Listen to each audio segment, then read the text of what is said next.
चीनी की कीमत में 20% की वृद्धि होती है। इस वजह से एक व्यक्ति ने 300 रुपये में 12 किलोग्राम कम चीनी खरीदी। पता लगाए क्या? ओरिजिनल कंजप्शन यानी मूल खपत कितनी है। ओरिजिनल प्राइस यानी असली कीमत क्या थी। करंट कंजम्पशन यानी वर्तमान खपत, और करंट प्राइस यानी मौजूदा कीमत।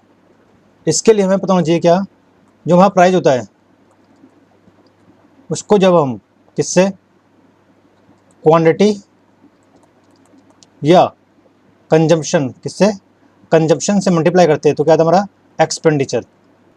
इसके अलावा हमें पता होना चाहिए जब हमारा एक्सपेंडिचर क्या हो, इक्वल हो, मतलब जितना पैसा हम पहले खर्च कर रहे हो उतना पैसा अभी खर्च कर रहे हो, तो प्राइस और क्वांटिटी का रिलेशन क्या होता है, इन्वर्स होता है, मतलब उल्टा होता है। ये हमें याद रखना है। अब चलते हैं क्वेश्चन पे। अब ये कह रहा है 20% की वृद्धि हुई है, मतलब 20% मतलब क्या है, 1/5, मतलब पहले जो 5 था अब कितना हो गया है 6, मतलब प्राइस देखेंगे, प्राइस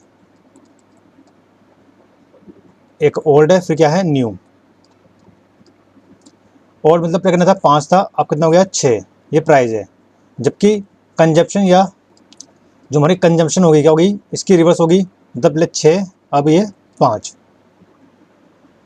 अब जो हमें क्वांटिटी मिल रही है कितनी मिल रही है, 12 kg कम मिल रही है।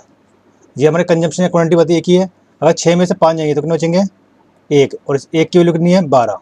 अब इस 12 को किसे गुना करना है, इससे 12×6 72 और 12×5 60। अब ये क्या गया हमारे कंजम्पशन, और कितनी कंजम्पशन थी हमारी 72, मतलब मूल खपत कितनी थी हमारी 72 की, और अब कितनी हो रही है 60।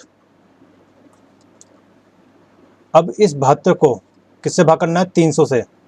जब 72 को 300 से भाग करेंगे कितना आएगा, 12×6 72, 12×24, 12×5 60, मतलब 6 को 25 से भाग करेंगे, 4 सही 1/6, मतलब पहले हमारी जो ओरिजिनल प्राइस था वो क्या था 4 सही 1/6, और अब इसको 300 भाग करेंगे से 60 से, 6×5 30, 5, तो जो हमारी करंट प्राइस है या मौजूदा कीमत कितनी है, 5 रुपये पर kg।